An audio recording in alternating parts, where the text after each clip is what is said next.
So hello again. Hi. So I'm Caitlin May, and yung topic today is separating mixtures through decantation. So recap lang tayo sa mga topics na na-discuss na. So heterogeneous mixtures can be separated by physical manipulation, meaning na parang pwede mong i-separate yung isang mixture na heterogeneous gamit yung like ikaw mismo ang ma-manipulate like yung kamay mo, gano'n. So, and undissolved solid and liquid can be separated by filtering. So, last week, last week is yung undissolved solid and liquid is, di ba, may solid and liquid and mase-separate mo yung liquid from the solid gamit ang filtering, and yung sieving naman is for different sizes na solid like yung lupa and rocks, and yung isa naman is elements in solution can be separated by evaporation or distillation. So example nito is yung salt water. So para makuha mo yung salt, which is sodium, i i-boil mo para ma-separate yung salt from the water. So matitira na lang yung salt kasi nag-evaporate na yung water. So what do you observe dyan sa mga dyan sa pictures and figures? Sige, think muna kayo and answeran natin after 10 seconds.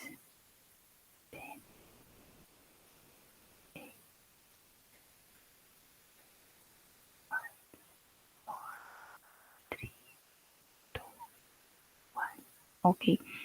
So, sa first figure is mixtures of oil and water, and makikita sa glass na 'di ba mas mataas yung oil kaysa sa water, like adagyo nga to the oil and yung water is adagyo baba, and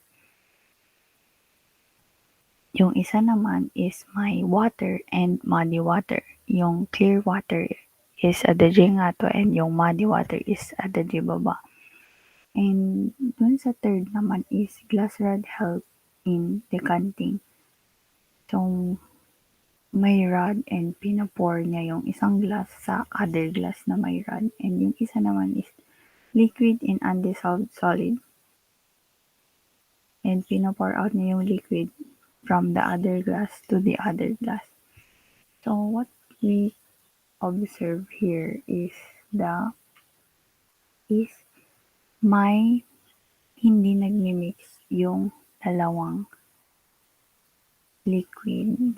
Like, yung oil and water is hindi sila nag-mix kasi nga yung oil is nasa taas lang and yung water is nasa baba, and we can separate it by just moving one liquid to another glass. So, from the oil and water, pwedeng itanggalin yung oil, tas ibubuhos mo lang, like, ibubuhos mo sa another glass. Possible rin to sa clean water and muddy water, and yung glass rod is to help you na matanggal. Like, i-follow niya yung rod para bumaba, ganun. And yung liquid and undissolved solid is parang yung sa mixture of oil and water na ibubuhos lang.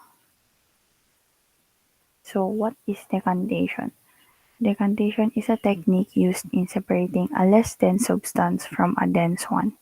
In the process of decantation, the mixture is left undisturbed. When the components are separated, the less dense substance could be removed by scooping using a spoon, or it can be removed by slowly pouring out the less dense substance. So, sabi dyan is nagagamit yung decantation kung may mas less dense or denser. So, example, yung nasa picture is my oil and water, and yung less dense is yung oil kasi nasa taas.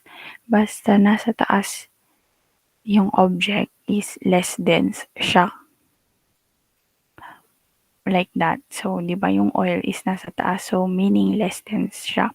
And yung nasa baba naman is water, meaning siya ay more dense.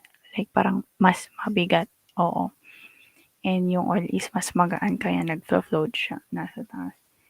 And so dito pwede mo siyang i-scoop yung oil, and pwede rin naman na ibuhos lang, like pour yung less dense, which is the oil. So, other examples na pwedeng i-separate by decantation are oil in water, gasoline in water, sinigang with floating fats, and mud, and lastly is yung mud and water. So, sa next slide is ipapakita ko lang yung kung paano i-decant yung examples dito na sinabi ko, like oil in water, ganun. So, first is decantation of oil and water.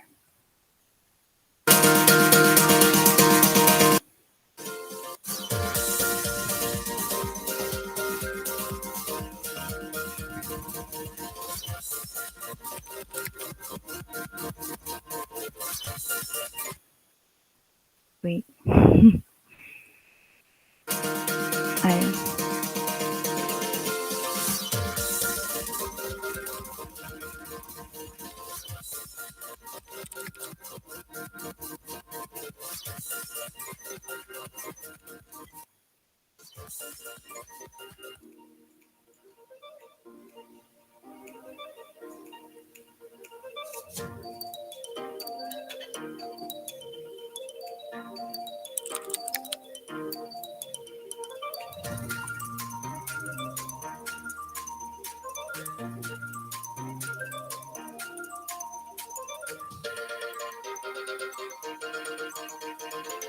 So,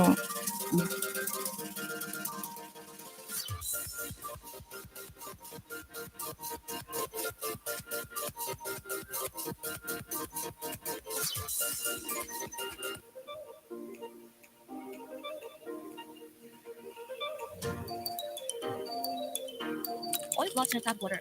After letting the mixture of oil and water sit, the oil can be poured off of the water. In a beaker, the water can be drained away from the oil.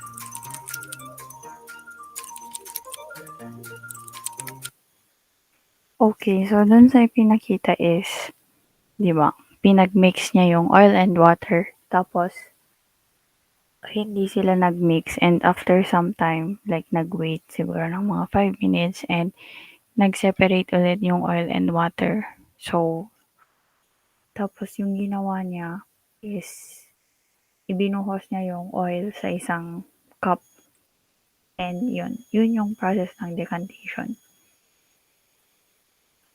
Another example, mud and water. Not dissolved in the water, they start to settle at the bottom of the glass. Keep the glass undisturbed till all the mud particles settle down. This process by which heavier and insoluble particles settle down is called sedimentation. The almost clean liquid lying above the sedimented clay can be poured out gently into another beaker without disturbing the clay particles. This process is called decantation. So soil can be separated from the mixture by first allowing the heavier particles of soil to settle down by sedimentation and then decanting the lighter liquid slowly. This is a very slow process, though, and requires a lot of time to be completed.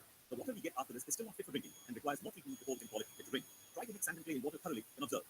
The sedimented clay can be poured out gently into another beaker without disturbing the clay particles. This process is called decantation. So soil can be separated from the mixture by first allowing the heavier particles of soil to settle down by sedimentation and then decanting the lighter liquid slowly. This is a very slow process, though. So, dun naman is pinag-mix yung mud and water, and yun, nag-mix. Pero after some time ulit, parang nag-wait ulit ng mga 5 minutes or 1 minute, nag-separate ulit yung mud water from the water. And after mag-separate is sineperate ulit yung mas less dense, which is yung water sa isang glass ulit. Last example.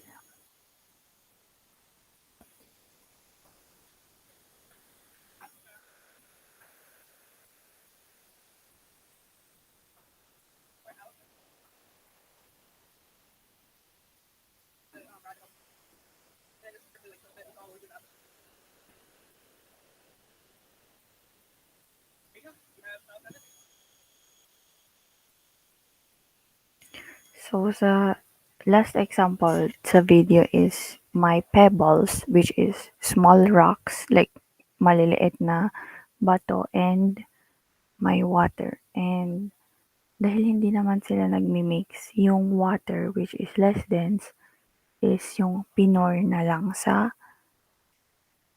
beaker, like dito. Ayun lang. Basta yung decantation is may less dense and more dense na liquids, and pwede mong itanggalin yung less dense by scooping or yung ipo-pour, like ibubuhos. Okay, thank you for listening. Bye-bye.